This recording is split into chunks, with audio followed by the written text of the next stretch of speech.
Okay, let's talk about supination.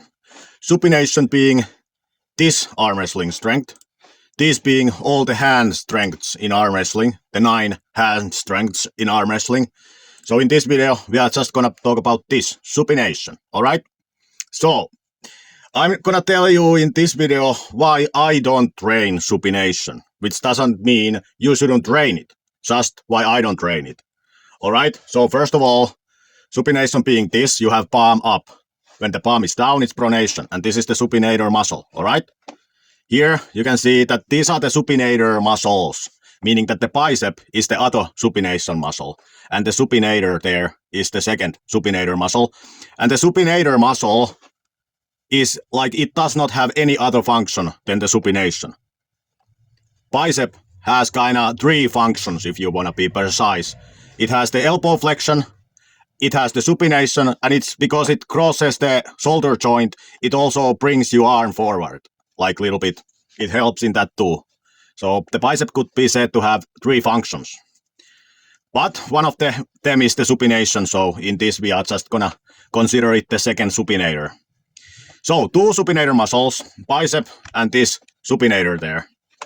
So, if we read from Wikipedia on the supinator muscle, we get this data, that the bicep is 36% and supinator muscle 64% of the supination strength. Like, we can read it from here. If we go here, it reads, supinator always acts together with biceps, except when the elbow joint is extended. And supination strength decreases by 64% if supinator is disabled by, for example, injury.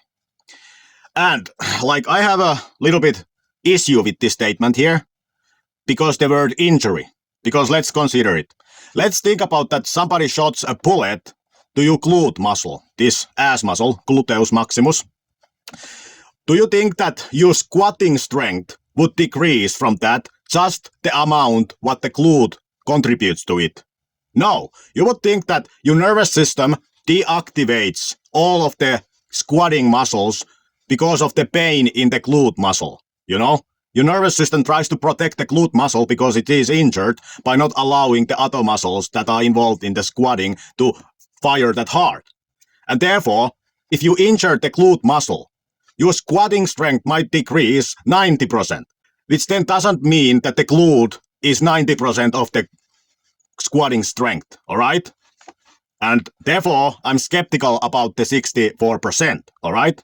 But what we can take from this is this, that the supinator can be isolated when the arm is straight, alright?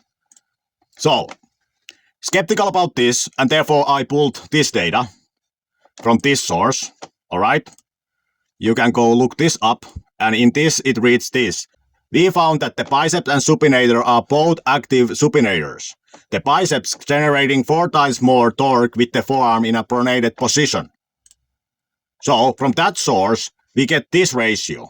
And I found that this was done pretty well, because this doesn't use information from injury, alright?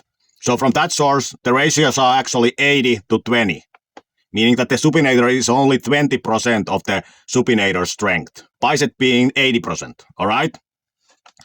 So, which is understandable when you look at the muscle sizes.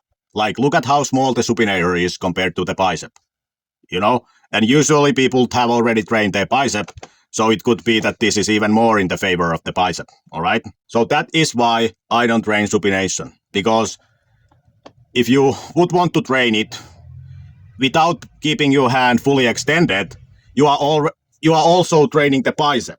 And I kinda think that the bicep is already pretty, like there is so many movements which already use the bicep, so it might turn into overtraining the bicep if one would add this to it also. And the second point being that you could then train it with this principle that you train the supination, isolating it so that you train the supination, the arm fully extended. Like that might make sense. But there, again, you are only strengthening what is 20% of the total strength. So I don't think that, in my case, I don't see it as productive use of time. But if you want to do absolutely everything you can do, then it's not a bad idea. You can do it, you know.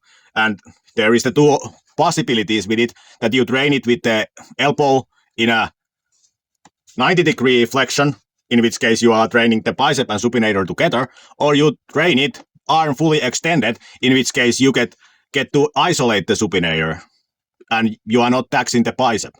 In which case, if you're already doing a lot of bicep work, the bicep has the recovery for the bicep doesn't become harder due to the supination exercises, you know.